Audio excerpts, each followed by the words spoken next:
우리 성도님들 올 봄에 꽃 보셨습니까? 꽃 핀 거? 보셨군요. 저는 꽃을 보려고 유심히 찾고 있는데 아직 못 봤습니다. 근데 그 우리 실장님이 저에게 제가 꽃 못 본 걸 아시고 난에서 핀 꽃 하나 이렇게 저에게 해주셔서 제가 그 난에서 핀 그 꽃을 지금 보고 있는 중인데 저는 지금 꽃이 언제 피나 지금 기다리고 있습니다. 그리고 작년에 우리 교회 그 마당에 연산홍을 심어놨거든요. 잘 모르시죠? 차가 이렇게 많이 주차돼 있어 그럴 텐데 평일에는 좀 차가 좀 빠지니까 전 자주 보는데 언제 연산홍 꽃이 확 필까 기대하고 있습니다. 되게 예쁠 것 같습니다. 이게 꽃 피고 하는 것에 대해서 언제 피는지, 올해 벚꽃 구경은 어디서 가야 될지 이런 계획이 없으신 분들도 있을 수 있지만 그런 기대감을 갖고 사는 것이 좋지 않나 싶습니다.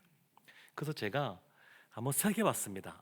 나는 이 봄에 꽃 구경을 언제 해봤지? 이런 생각들 해봤고요. 생각해 보니까 우리 성도님들과 함께 때로는 이제 사역 때문에 야외에도 가고 그러다 보니까 그렇게 꽃 구경할 때도 있었고, 또 그것이 아니어도 또 사는 곳 주변에 이 벚꽃 같은 것도 많이 피어 있어서 봤던 기억들이 있습니다. 이곳에서도 제가 이제 그 처음에는 코로나서 못 갔고 그 다음에 현충원 쪽에도 꽃 구경 갔었고, 네, 이 주변에도 꽃 구경할 때들이 꽤 있더라고요. 근데 제가 부산에 살 때는 정말 좋았던 게 뭐냐면 아파트 뒷길이 다 벚꽃길이었습니다. 그래서 멀리 갈 곳이 없었어요. 그 오래된 벚나무들이 쫙 바로 뒷길에 있어서 바로 거기에 바로 거기. 그래서 그 이 밤이 되면 이 가로등 불빛 아래에서 거기에 우동 파는 그 차가 한 대 오거든요. 그런 것도 먹기도 하고 했던 기억이 납니다. 근데 사실 봄이 되면 꽃도 너무 예쁘고 좋지만 나이가 들어갈수록 전 더 좋아지는 게 있더라고요. 그게 뭐냐면 아주 연한 그 초록색 그 새순이 돋는 것, 그 너무 예쁜 것 같습니다.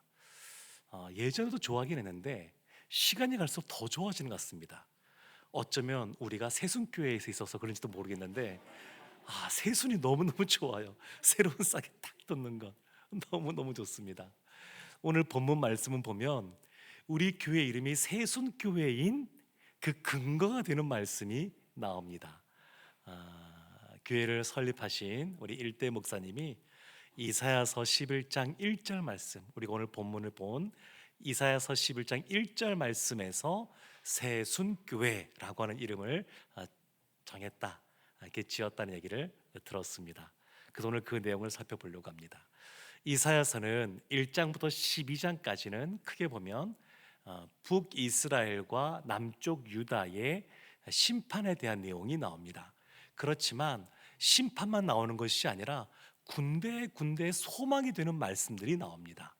오늘 본문은 소망이 되는 말씀이 나오는데 그 앞부분에 보면 어떤 말씀들이 있었냐면 이 하나님이 이사야 선지자를 통해서 굉장히 비유나 은유를 통해서 말씀하실 때가 많이 있습니다. 그 중에 하나가 나무를 베는 것, 배임 당하는 것과 관련하여서 심판을 설명하기도 했었습니다. 이사야서 6장 13절 말씀에 보면 교만한 이스라엘에게 임할 심판에 대해서 이렇게 말합니다. 그 중에 10분의 1이 아직 남아 있을지라도 이것도 황폐하게 될 것이나 밤나무와 상수리 나무가 배임을 당하여도 그 그루터기는 남아 있는 것 같이 거룩한 씨가 이 땅의 그루터기니라 하시더라. 밤나무와 상수리 나무가 배임을 당하여도, 그러니까 이와 같이 심판을 당한다는 겁니다. 이스라엘이 하나님 앞에 범죄하고 하나님이 돌아오라 이렇게 말씀했음에도 불구하고 회개하지 않고 돌아오지 않다 보니까 이와 같은 결국 심판을 당하게 될 것이다 말했고, 실제로 얼마 지나지 않아서 이와 같은 심판을 받습니다. 그러니까 참 우리도 보게 되면 하나님으로부터 이와 같은 회개에 대한 회개를 촉구하는 말씀들을 듣곤 합니다. 예수님께서 이 땅에 오셔서 제일 먼저 하셨던 선포하셨던 말씀이 회개하라 천국이 가까이 왔다. 그런데 알게 모르게 하나님의 말씀에 나는 회개했다라고 생각하고 하나님의 말씀에 온전히 회개하지 않는 모습도 있기도 하고 나는 구원의 확신이 있다 생각하지만 실제로는 구원받은 사람의 삶의 모습대로 살아가지 못하는 그러한 모습도 사실은 생각보다 있는 것 같습니다. 지금 이스라엘은 하나님의 회개의 말씀에 돌이키지 않다 보니까 결국 나무가 뱀을 당하는 것 같은 심판에 대한 말씀을 들었습니다. 그리고 지난주에 보았던 이사야서 10장 말씀에서 보게 되면 결국 아수르의 심판에 대해서 하나님 말씀하시는데 이사야서 10장 33절 34절 오늘 본문 바로 앞입니다. 이런 말씀이 있습니다. 보라 주 만군의 여호와께서 혁혁한 위력으로 그 가지를 꺾으시리니 그 장대한 자가 찍힐 것이요 그 높은 자가 낮아질 것이며 쇠로 그 빽빽한 숲을 베시리니 레바논이 권능 있는 자에게 배임을 당하리라. 그 빽빽한 숲을 베시리니 배임을 당하리라. 그러니까 나무가 배임을 당하는 것 같은 그러한 모습으로 심판, 여기서는 압술의 심판을 말하는데 아술의 심판에 대해서 말씀하고 있습니다. 근데 참 이 본문들이 더 요즘 마음을 더 무겁게 하는 이유는 전쟁이 많이 벌어지고 있기 때문에 그렇습니다. 실제로 전쟁이 많이 벌어지고 있고 그냥 예상하지 못했던 곳에 폭탄들이 떨어지다 보니까 뭐 사람들이 죽기도 하고 또 뭐 피난민이 되기도 하고 그냥 안전한 곳을 찾아서 막 사람들이 떠나가는 탈출하면서 떠나가는 그러한 소식들도 듣게 되고 이것이 세계 곳곳에서 지금 벌어지고 있어서 사실은 마음이 굉장히 더 무겁습니다. 그런데 감사한 것은 뭐냐면 이와 같은 심판에 대한 말씀 다음에 바로 이어서 이사야서 11장 1절 오늘 본문 말씀 소망이 되는 말씀이 주어졌다는 겁니다. 우리 이사야서 11장 1절 말씀 함께 합독하겠습니다. 이새의 줄기에서 한 싹이 나며 그 뿌리에서 한 가지가 나서 결실할 것이요. 이새의 줄기, 이새는 다윗의 아버지입니다. 다윗의 아버지. 근데 보면 이새의 줄기에서 한 싹은 메시아를 말하거든요. 예수 그리스도를 예언하는 그런 말씀입니다. 그런데 왜 다윗의 계통이라고 보면 다윗의 줄기라고 말하면 되는데 왜 다윗의 줄기라고 하지 않고 이새의 줄기라고 할까요? 하나님은 언약도 다윗과 맺었습니다. 다윗과. 그런데 왜 이사야 선지자는 다윗의 줄기가 아닌 이새의 줄기라고 말할까? 지금 이 이사야 선지자가 활동할 당시에 북이스라엘과 남유다의 상황을 생각해 보게 되면 북이스라엘은 솔로몬 이후에 아예 그의 그 계보가 아닌 다른 사람들로 말미암아 왕들이 세워진 곳이고 남유다는 여러 가지로 오염되었습니다.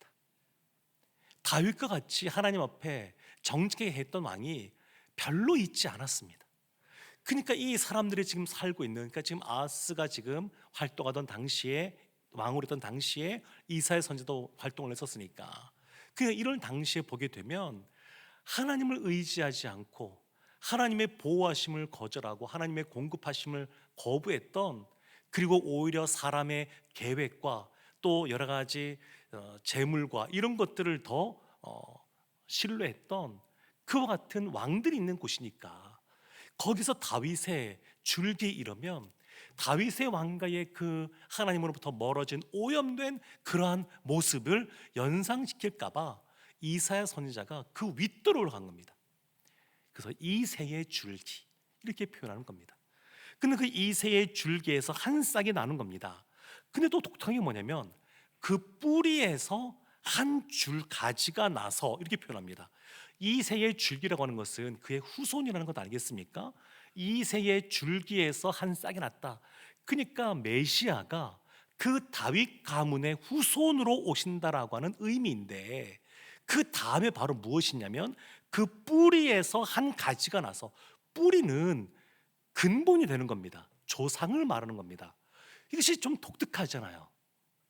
아니 어떻게 이세의 줄기, 그러니까 다윗 가문의 후손으로 태어나면서 동시에 그 뿌리, 그 조상이 되는 존재일 수 있을까? 메시아는 다윗의 가문에서 태어나는 겁니다. 이세의 줄기에서. 그와 동시에 그 뿌리, 그들의 조상이 되기도 합니다. 그러니까 이것은 이 당시의 사람들이 이해하기는 굉장히 어려운 말씀으로 볼 수 있습니다. 예수님이 이 땅 가운데 2000년 전에 이 땅 가운데 처음으로 오셨죠.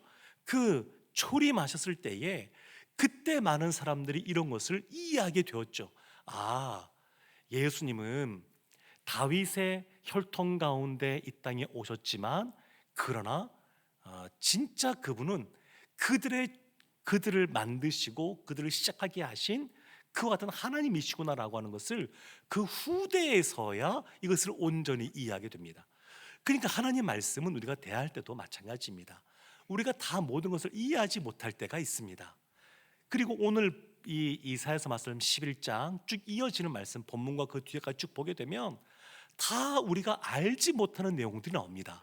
그러니까 많은 경우는 예수님의 처음 오신 초림으로 말미암아 이해되는 것들도 있지만, 또 여러 또 많은 것들은 나중에 예수님이 재림하셔야 우리가 온전히 알게 되는 내용도 포함되어 있습니다.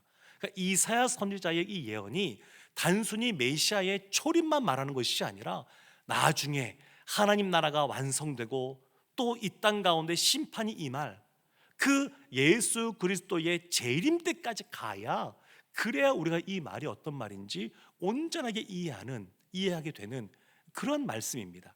그래서 우리가 다 알지는 못합니다. 그러나 우리의 그 믿음의 선배들이 예수님이 재림하시기 전에도 이 말씀을 들었고, 그리고 온전히 다 이해되지 않아도 이 말씀을 붙잡고 있었던 사람들이 있었습니다. 그러니까 우리는 더 많은 것들을 알고 있으니까 또 그 예수님의 재림을 갈망하며 기다리며 또 이 말씀을 붙잡고 살아갈 수가 있습니다. 그래서 다윗, 그 뿌리라고 말한 겁니다. 그 뿌리에서 한 가지가 나서 결실할 것이요, 열매를 맺는 겁니다. 열매. 싹이 나고 가지가 나는 걸로 그치는 것이 아니라 열매가 맺습니다. 열매. 그러니까 예수 그리스도 안에서 어떤 일이 벌어지느냐? 열매가 맺어지는 겁니다. 열매. 우리 교회 이름이 새순교회잖아요.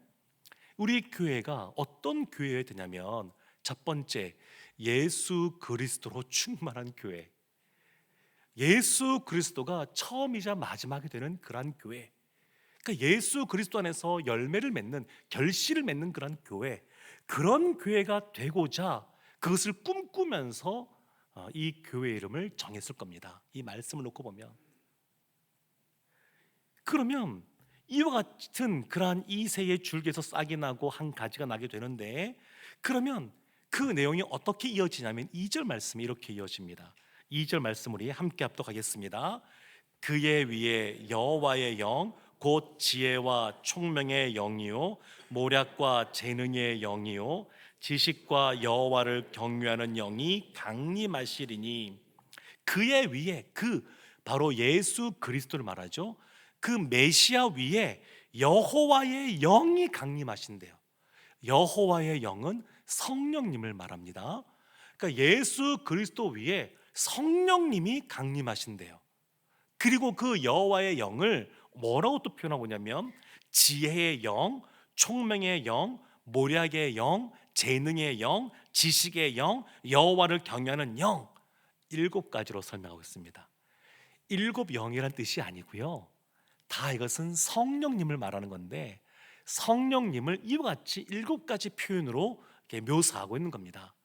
여호와의 영이라고도 말하고, 또 지혜와 총명, 모략, 재능, 지식, 여호와를 경외하는 영, 이렇게 말합니다. 왜 7가지로 설명할까요?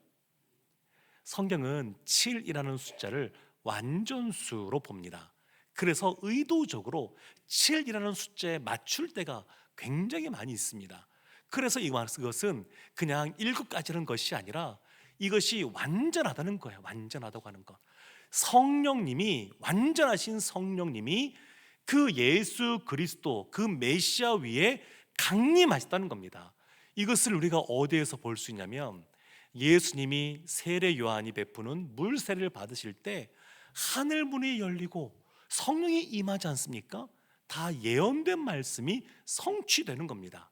그럼 이런 생각을 볼 수 있죠. 아니, 지금 이 새에 줄기뿐만 아니라 그 뿌리에서 한 가지가 난다고 했는데, 그러면 하나님이잖아요. 그러면 하나님이, 성부 하나님이 홀로 이것을 감당하지 못해서 성령 하나님이 함께 하시는 건가? 이런 생각할 수 있지만 그런 것은 아닙니다. 성부 하나님이 뭔가 능력이 부족하거나 성령 하나님이 꼭 도와야지만 되는 그런 상황이어서 이런 것이 아니라, 이것은 하나님의 일하시는 방식이에요. 그분의 성품이기도 합니다. 하나님은 함께 하셔요. 함께. 성부, 성자, 성령이 함께 천지를 창조하신 것처럼, 그리고 우리를 인도하시는 것처럼 그분은 함께 일하시는 거예요. 함께. 그러니까 교회는 어떤 곳이어야 되느냐, 특히 우리 세순교회는 어떻게 되는 곳이냐, 예수 그리스도로 말미암아 시작되고 예수 그리스도 안에서 결실을 맺는 교회여야 되고, 우리 세순교회는 어떻게 되어야 되느냐, 성령이 충만한 곳이 되어야 되는 겁니다. 성령이 충만한 곳. 또 예수 그리스도 안에서 우리는 어떤 교회가 되어야 되느냐, 성부, 성자, 성령이 함께 사역하시는 것처럼 우리도 함께 동력하는 그러한 공동체가 되어야 됩니다. 우리 세순교회라는 이름 안에 이런 뜻이 다 담겨져 있습니다. 교회 이름이 너무 좋죠. 범이어서 더 좋은 것 같습니다. 제가 전에 어렵고 힘들 때마다 눈을 들어 산을 보세요. 산을 볼 때마다 나의 도움이 어디서 올까 바라보세요. 하나님을 생각하세요. 이런 설교를 한 적이 있었는데, 그 위에 몇 분에게 제가 얘기 들었습니다. 목사님, 제가 산 보면서 하나님을 떠올렸어요. 저의 도움이 어디서 올지. 자, 이제 봄이 되었습니다. 새싹이 돋으면 무엇을 생각해야 될까요? 새순을 떠올리고, 우리 교회가 이 새의 줄기에서 한 싹이 나며 그런 이름으로 만들어졌다고 하는 것. 그러니까 우리의 공동체가 예수 그리스도로 말미암아 시작되고 예수 그리스도 안에서 결실을 맺고 그리고 성령 안에서 충만해지고 그리고 함께 동력하는 교회가 된다라고 하는 것을 함께 연상하시면서 그런 것을 소망하는 우리들 되기를 원합니다. 기대가 되시죠? 새싹이 돋는 것, 그 안에서 꽃이 피는 것. 저는 참 기대가 됩니다. 올해도 현충원에 가서 꼭 구경을 할까 생각은 하고 있습니다만, 하여튼 기대가 됩니다. 이제 3절 말씀부터 보게 되면, 그와 같이 예수 그리스도 메시아로 말미암아, 그 예수 그리스도 오심으로 말미암아 어떤 것이 이루어지게 되냐면, 예수님의 오심으로 하나님 나라가 시작이 되거든요. 그러면 하나님 나라는 어떻게 다스려지는가에 대한 내용이 3절부터 5절까지 나오게 됩니다. 3절 말씀을 보겠습니다. 우리 3절 말씀 함께 합독하겠습니다. 그가 여호와를 경외함으로 즐거움을 삼을 것이며 그의 눈에 보이는 대로 심판하지 아니하며 그의 귀에 들리는 대로 판단하지 아니하며. 그가 예수 그리스도입니다. 그가 여호와를 경외함으로 즐거움을 삼을 것이며, 예수님이 여호와를 경외한대요. 실제로 예수님이 이 땅에 오셔서 하시던 공생의 사역을 보게 되면 하나님이 말씀하신 대로 순종하셨습니다. 그것이 경외하는 겁니다. 경외하는 것. 하나님을 경외하기에 그 하나님의 말씀대로 순종하며 살아가는 겁니다. 순종하며 살아가는 것. 우리도 하나님을 경외한다 그러면 좀 막연할 수 있죠. 어떻게 하는 거지? 하나님을 앞에서 하나님이 심판주이시니까 두려움에서도 또 우리를 사랑하시는 분이시니까 또 그분을 공경하면서 이렇게 가는 건가? 근데 사실 성경에서는 생각보다 구체적인 것들을 많이 말하고 있습니다. 계명 중에 제일 큰 계명이 하나님을 사랑하는 것입니다. 또 하나, 나를 사랑하듯이 이웃을 사랑하는 겁니다. 하나님을 경외한다고 하는 것, 하나님을 사랑한다는 것은 알겠는데 그것만이 아니라 옆에 있는 지체를 사랑하는 겁니다. 옆에 있는 사람들을 사랑하는 거예요. 이것이 하나님을 경외하는 겁니다.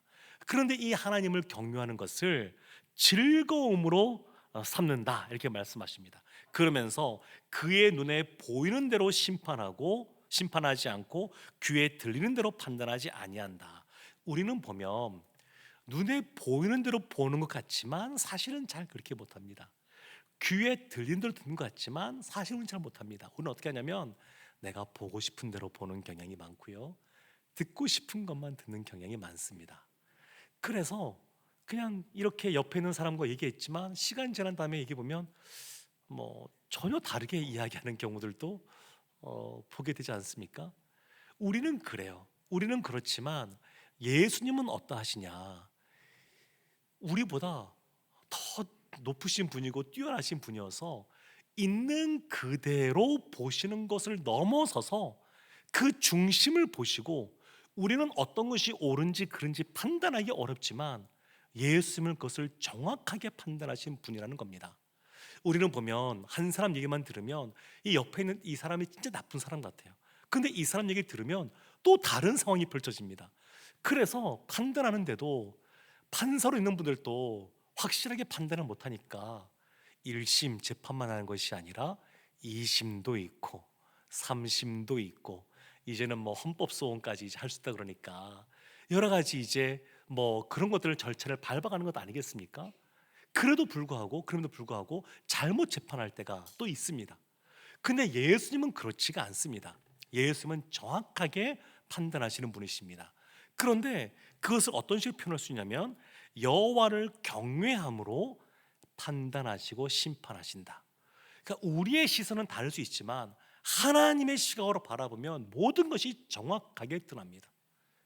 그의 죄와 또 그가 하나님 앞에서 바르게 행한 것들이 정확하게 그 무게가 달려지게 되고요, 정확하게 그것을 하나님이 판단하시고 심판하십니다.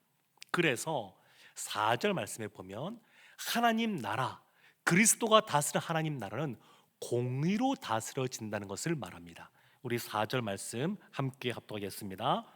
공의로 가난한 자를 심판하며 정직으로 세상의 겸손한 자를 판단할 것이며 그의 입에 막대기로 세상을 치며 그의 입술의 기운으로 악인을 죽일 것이며. 공의로 가난한 자를 심판한대요. 표현이 좀 이상하죠. 가난한 자를 심판하신대요. 우리는 연약하고 약하고 가난한 사람들이 있으면 인지상정이라 그러나요? 치근지심이라 그러죠. 치근지심이라 그러는데 좀 이렇게 긍휼히 여기는 마음, 불쌍히 여기는 마음이 있고 좀 도와주려는 마음도 있습니다. 물론 악한 마음, 좀 완악한 사람들은 오히려 연약하고 가난한 사람들 보면 더 짓밟는 그러한 사람들이지만, 그러나 조금 이렇게 그렇지 않은 분들을 보면 치근지심이 이렇게 생깁니다.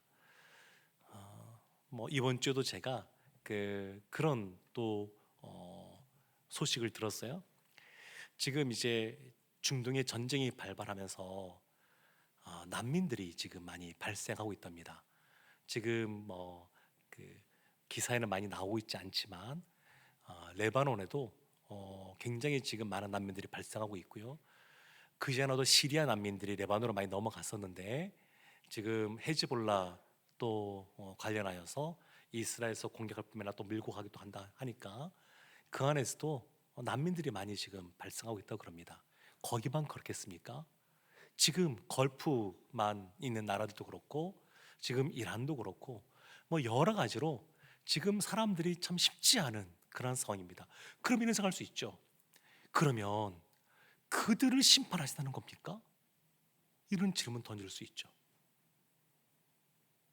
우리도 보면 연약하고 약한 사람들, 그 어떤 개인의 어떤 그동안의 그 삶을 어떻게 성실히 살아왔는가, 그런 걸 말미암아 결과일 수도 있지만 사회 구조적인 문제도 있다는 것을 우리가 알기에, 그래서 국가에서도 그런 사각지대가 없도록 애쓰고 노력하는 부분들 있지 않습니까? 그런데 지금 성경은 공의로 가난한 자를 심판하신대요. 가난한 자를. 그럼 이걸 어떻게 이해해야 될까요? 사실 힘없고 또 백 없어서 재판받는 그런 사람들 중에 보게 되면, 또 어떤 상황에 처한 사람을 보게 되면 그들이 간절히 원하는 것 한 가지 꼽아라 그러면 이런 것 아닐까 싶습니다. 그냥 더도 말고 덜도 말고 있는 그대로 좀 판단을 받았으면 좋겠다. 있는 그대로. 그런 생각하지 않겠습니까? 누구는 백이 있어서 뭔가 이런저런 하는데 나는 그런 것도 없으니까 그냥 있는 그대로, 있는 그대로, 나에게 뭔가 특혜를 달하는 것도 아니고 있는 그대로, 사실 그대로 판단받기를 원한다. 그런데 지금 이 메시아의 오심으로 말미암아 다스려지는 하나님 나라는 그렇게 된다는 겁니다. 있는 그대로, 그 사람들이 하나님 앞에서 행한 그대로 심판을 받는다는 겁니다. 정직으로, 정직으로 겸손한 자를 판단한다, 이렇게 말씀하고 있습니다. 그러니까 하나님 나라는 어떤 나라냐? 공의로 다스려지는 나라입니다. 또 하나님 나라는 어떤 나라냐? 5절 말씀에 이렇게 나와 있습니다. 공의로 그의 허리띠를 삼으며 성실로 그의 몸에 띠를 삼으리라. 공의뿐만 아니라 성실로 그의 몸에 띠를 삼습니다. 그러니까 우리가 하나님의 은혜 가운데 살아가는 것은 하나님의 성실하신 그 열심 때문에 그렇습니다. 하나님의 나라는 예수 그리스도의 공의와 예수 그리스도의 성실로 말미암아 다스려지고 또 통치되는 그러한 나라입니다. 그러면서 우리가 좀 알기 쉽게, 그러면 하나님 나라가 어떠한 나라인지를 좀 더 비유적으로 보여주는 이미지가 있습니다. 그것이 6절부터 나오게 되는데, 우리 6절부터 8절까지의 말씀을 우리 함께 합독하겠습니다. 그때에 이리가 어린 양과 함께 살며 표범이 어린 염소와 함께 누우며 송아지와 어린 사자와 살찐 짐승이 함께 있어 어린 아이에게 끌리며 암소와 곰이 함께 먹으며 그것들의 새끼가 함께 엎드리며 사자가 소처럼 풀을 먹을 것이며 젖먹는 아이가 독사의 구멍에서 장난하며 젖된 어린 아이가 독사의 굴에 손을 넣을 것이라. 아멘. 그때에 언제일까요? 이리가 어린 양과 함께 살고 표범이 어린 염소와 함께 눕고 암소와 곰이 함께 있고 그리고 사자가 소처럼 풀을 먹고, 예수님이 이 땅 가운데 오신, 처음 이 땅 가운데 오신 이후에 이루어진 것이 아니라 이 모습은 나중에 예수님이 재림하실 때 이 모습이 성취될 겁니다. 그때에 젖먹는 아기는 독사의 구멍에서 장난을 치고 젖된 어린아이가 독사의 굴에 손을 넣을 것이라. 하나님이 이 세상을 창조한 이후에 이런 때가 있었을까요? 네, 있었습니다. 언제일까요? 에덴 동산 때. 에덴 동산을 만들었을 때, 그때는 잡아먹고 잡아먹히는 관계가 없었습니다. 성경을 보면 육식에 대한 내용이 나오지가 않아요. 그러니까 이때는 사자가 소처럼 풀을 먹는 그러한 때였다고 볼 수 있습니다. 그러니까 하나님께서 에덴 동산을 만드시고 그곳에 아담을 두시고 사람을 두시고 또 거기서 살게 하셨던 그 모습, 그런데 예수님이 재림하시면 에덴 동산 같은 모습으로 돌아가는 것이 아니라 그것은 이제 모형으로서 보여지는 거니까 그것보다는 비교할 수 없는, 에덴 동산과는 비교할 수 없는 너무너무 좋은 하나님 나라를 우리가 만나게 될 겁니다. 그때는 이것이 없어요. 경계가 없어요. 서로 간에 담이 없습니다. 허물이 없어요. 그러니까 서로 함께 어울려서 함께 더불어 살아가는 그러한 상이 될 겁니다. 그러니까 우리의 공동체도 어떤 모습이 되어야 되느냐?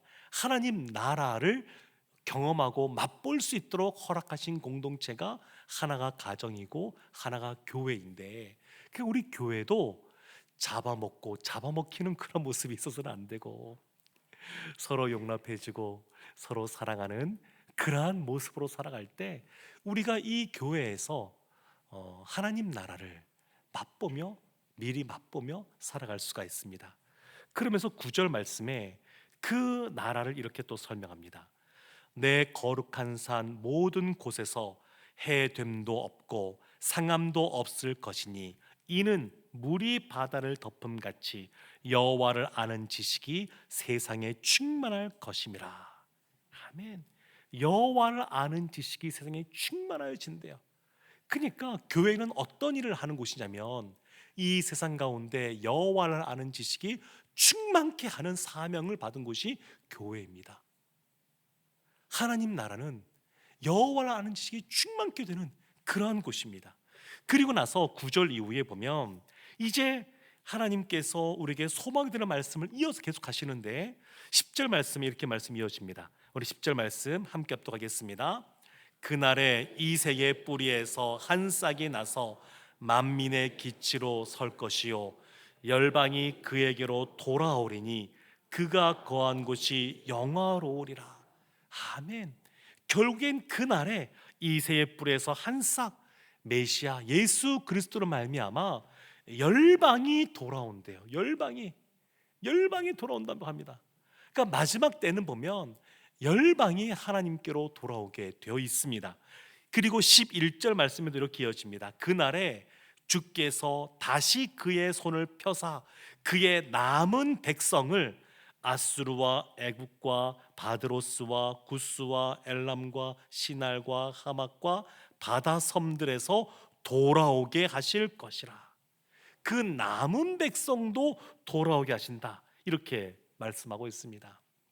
이것이 우리의 마지막 모습입니다. 우리의 인생을 한번 생각해 보게 되면 크게 두 가지로 볼 수 있지 않을까, 이렇게 구분할 수 있지 않을까 싶습니다.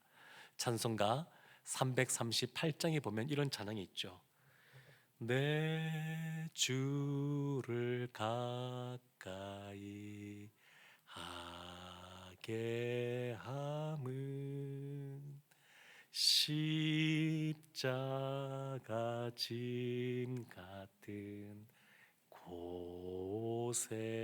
고생이나. 우리의 인생의 한쪽 면은 십자가 짐 같은 고생의 인생의 모습이 있습니다. 어려움이 있어요. 십자가 짐 같은 모습이 있습니다. 우리 가운데 있어요.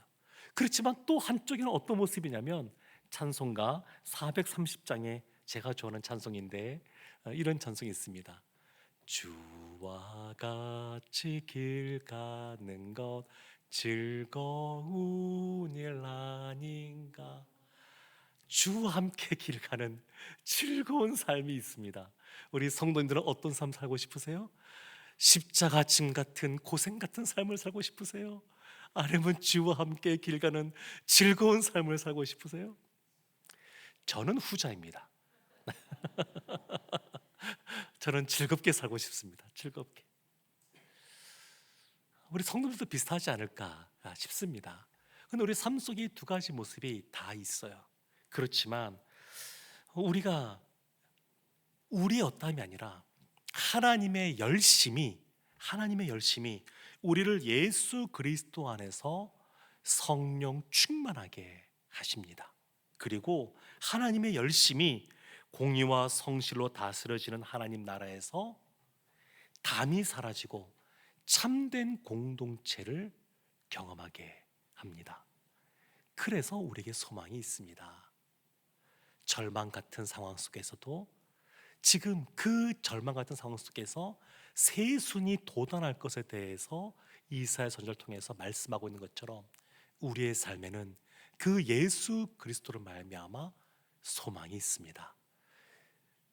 여호와의 영 성령이 충만한 가운데 하나님의 그 열심을 의지하고 신뢰하며 하나님의 행하실 일들을 바라보고 나간다 그러면 하나님이 함께 동행하시고 우리의 삶 가운데 즐거움을 허락하실 줄로 믿습니다. 이런 삶을 다 살아가는 우리 모두가 되기를 주님의 이름으로 축원합니다. 아멘.